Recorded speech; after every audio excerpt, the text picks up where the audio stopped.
ঘটে, আমার ইবাদতের মধ্যে সমস্যা হয়।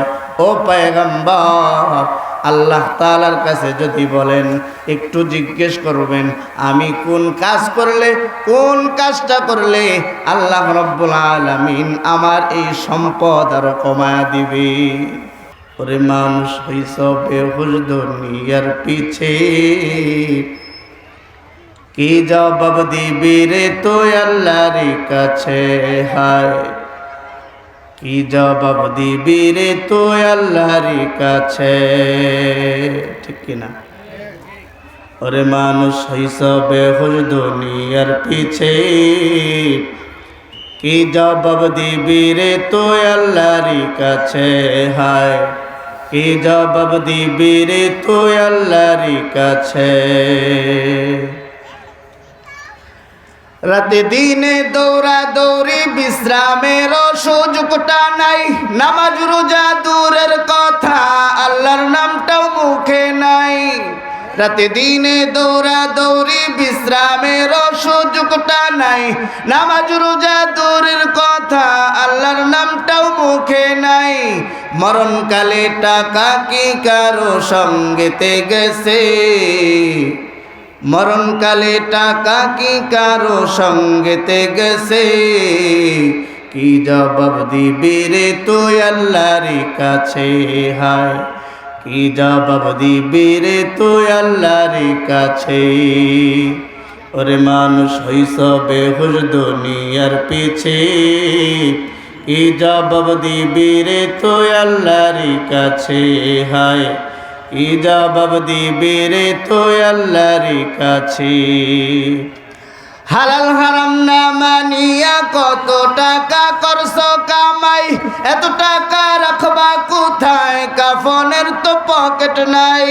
হালাল হারাম না মানিয়া কত টাকা করছো কামাই, এত টাকা রাখবা কোথায়? কাফনের তো পকেট নাই। টাকা পয়সা লইয়া কি কেউ কবরে গেছে?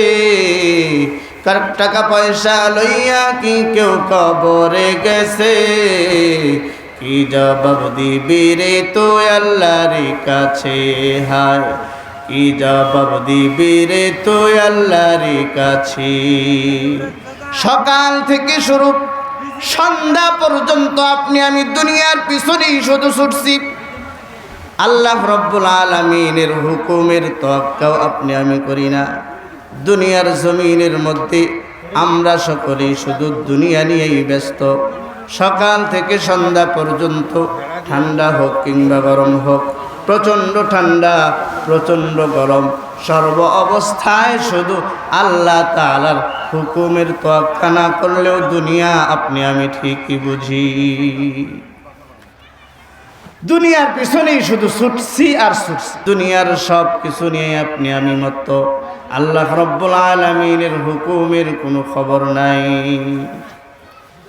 পয়গম্বর মূসা আলাইহিস সালাতু ওয়াস সালামের সেই উম্মত, ধনী উম্মতটা বলতেছে, ও পয়গম্বর, আল্লাহ রাব্বুল আলামিন আমাকে এই পরিমাণ সম্পদ দান করছেন, আমার সম্পদ দিন যায় আর শুধু বাড়ে, দিন যায় আর শুধু বাড়ে, আমার সম্পদ তো কমে না।